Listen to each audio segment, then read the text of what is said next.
So she got so mad. She said, "You're trying to copy me," but she always tries to hate on the side. She's such a hater. You cannot stand someone else being the center of attention. You came to my wedding, you couldn't be happy. You complained from the second you got there till the second you left. That's what it's about. Forget about you couldn't be happy. You couldn't be happy for me. You couldn't be happy that I was the center of attention. To add insult to injury, Kim organized a campaign. It started like a whisper in the fashion world, the kind of rumor people laugh off at first. But then the photos dropped, the headlines exploded, and suddenly everyone was asking the same question. How did Kim Kardashian go from being the face of Dolce & Gabbana to being completely shut out, while her own sister, Kourtney, stepped right into the spotlight? Because this wasn't just a business move. This felt personal. This felt like betrayal. And judging by Kim's reaction behind the scenes, this wasn't something she saw coming at all. For years, Kim had built her image around luxury, influence, and control. She wasn't just attending fashion shows, she was becoming fashion. Or at least that's what she believed. So when Dolce & Gabbana quietly shifted gears, cut ties with Kim, and rolled out Kourtney Kardashian as their new muse, it sent shockwaves through Hollywood. People close to Kim say she was furious, hurt, blindsided, and maybe for the first time in a long time, insecure. Because when the brand you thought was yours suddenly chooses your sister instead, it hits deeper than any headline ever could. To understand why this moment cut so deep, you have to go back, way back, to how Kim even got here in the first place. Kim Kardashian didn't start in high fashion. She wasn't born into couture or editorial respect. She climbed her way up from reality TV, tabloid chaos, and constant criticism. For years, the fashion elite treated her like an outsider who didn't belong. Designers laughed behind closed doors, editors questioned her relevance, and invitations, they were rare. Business. It's just there's so much and it takes precedence over hurting your sister. It's just legit copying my wedding. Like everything that I did was like pulling like references of like 90s. Like it's just like it's stupid because it's the deeper thing that it's about. It's grabbing whatever's in the way. It's like such an abundance or like an excess. Like it's never enough. It's never like just okay to like not do something or turn something down because it doesn't make sense. But Kim is nothing if not persistent. Through calculated relationships, carefully curated appearances, and nonstop reinvention, she forced her way into rooms that once shut her out. And when Kanye West entered her life, everything changed. Suddenly, Kim wasn't just a reality star. She was sitting front row. She was at the Met Gala. She was wearing archive pieces. And slowly, painfully, the fashion world began to tolerate her. Dolce & Gabbana became one of the first major luxury houses to truly embrace her. They dressed her, celebrated her curves, made her feel validated in an industry that once mocked her body and background.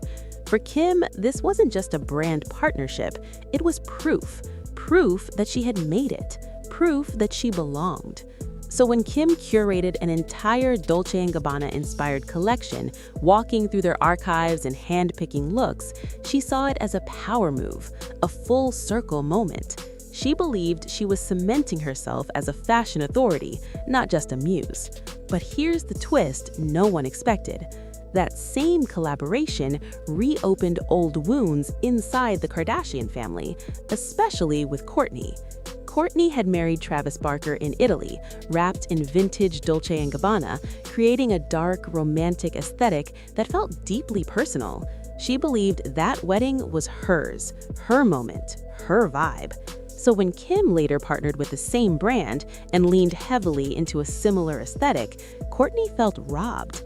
She said it out loud, on camera, with emotion. She accused Kim of copying her wedding, of always needing to outshine her, of never letting her have one thing that was just hers. Kim, of course, denied it. She said it was business. She said it was coincidence. She said Kourtney was overreacting. But Dolce & Gabbana was watching, and so was the public. Behind the scenes, insiders say the brand started rethinking everything. Kim was powerful, yes, But she was also controversial, overexposed, and constantly surrounded by drama. Lawsuits, accusations of copying designs, backlash over brand ethics, and fatigue. So much fatigue. Meanwhile, Kourtney was doing something Kim hadn't done in years. She was stepping back. Kourtney wasn't chasing the spotlight. She wasn't flooding social media with campaigns. She wasn't desperate for validation. She was living her life, embracing her love story, and cultivating an image that felt calmer, more authentic, less forced. And that's when Dolce & Gabbana made their move.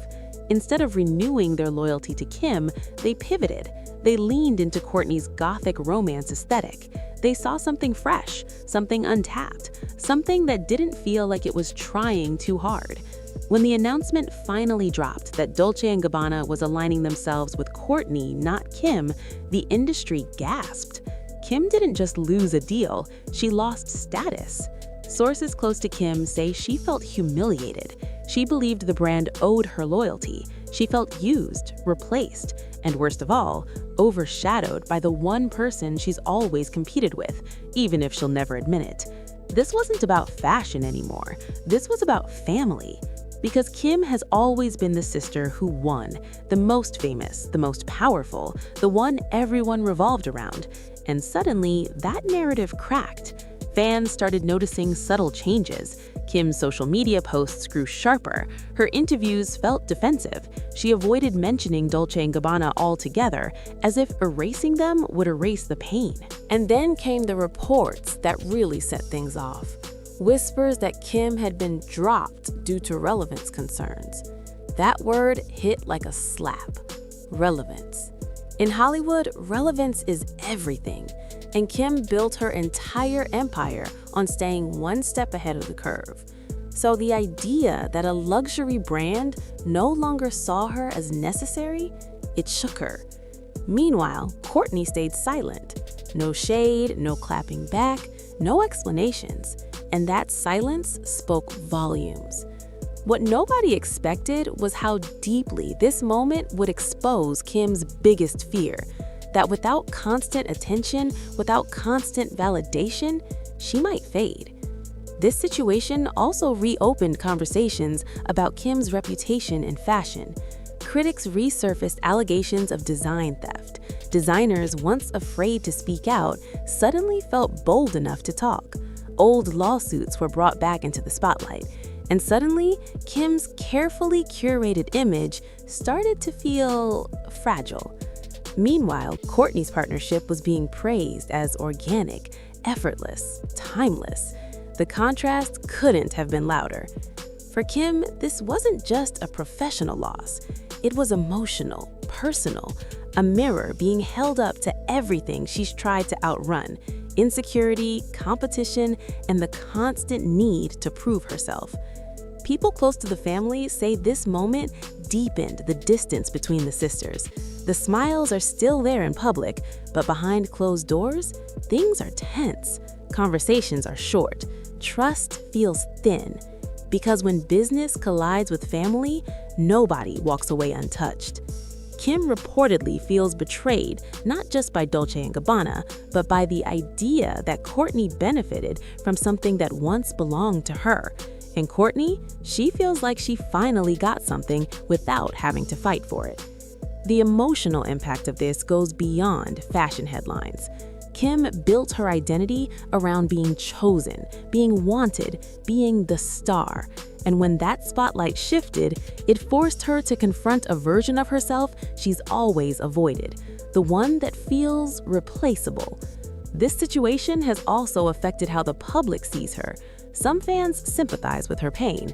Others believe this is karma, a reminder that no throne is permanent. And for the first time in a long time, Kim isn't controlling the narrative. She's reacting to it. As the dust settles, one thing is clear. This wasn't just a brand decision. It was a turning point.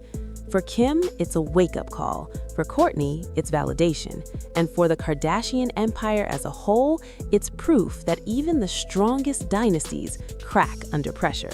Because at the end of the day, fame doesn't protect you from being replaced. Money doesn't shield you from rejection, and power doesn't guarantee loyalty. The real question now is what Kim does next. Does she reinvent herself again? Does she fight back? Or does she finally step away from needing every spotlight to shine directly on her? One thing's for sure, this chapter isn't over, not even close.